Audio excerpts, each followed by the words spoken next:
இருந்து electric charges and ஃபீல்டில் MCQ 6th question பார்க்கலாம் பாருங்க. A point charge plus Q is placed at a distance d from an isolated conducting plane அப்படின்னு சொல்லியிருக்காங்க. The field at a point P on the other side of the plane is சொல்லியிருக்காங்க. இங்கே பாருங்க, இதுதான் ஒரு conducting plane ஷீட்னு assume பண்ணிக்கிங்க. இப்போ என்ன பண்ணியிருக்கோம், லெஃப்ட் சைடு ஒரு ப்ளஸ் கியூ சார்ஜ் பிளேஸ் பண்ணியிருக்கோம் அட் டி டிஸ்டன்ஸில். ஓகேவா?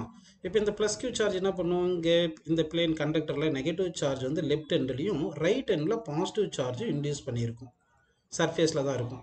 இப்போ எலக்ட்ரிக் ஃபீல்டு எப்படி இருக்கணும், பர்பண்டிகுலர் டு தி சர்ஃபேஸ் தான் இருக்கணும். அப்படின்னா ரைட் சைடில் பார்த்தீங்கன்னா அவங்க என்ன கேட்டிருக்காங்க, தி field at A point be on the other side கேட்டிருக்காங்க. இப்போ இது பாயிண்ட் பி அதர் சைடு எடுத்துட்டிங்கன்னா இந்த பாசிட்டிவ் சார்ஜ்னால தானே இப்போ இந்த பாயிண்டில் ஃபீல்டு வரும்.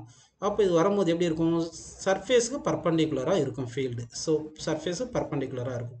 அப்படின்னா எப்படி இருக்குது, directed perpendicular to the plane and away from this plane இருக்குது. அப்படின்னா first option correct, directed perpendicular to the plane and away from the plane. So first option வந்து கரெக்டுப்பா.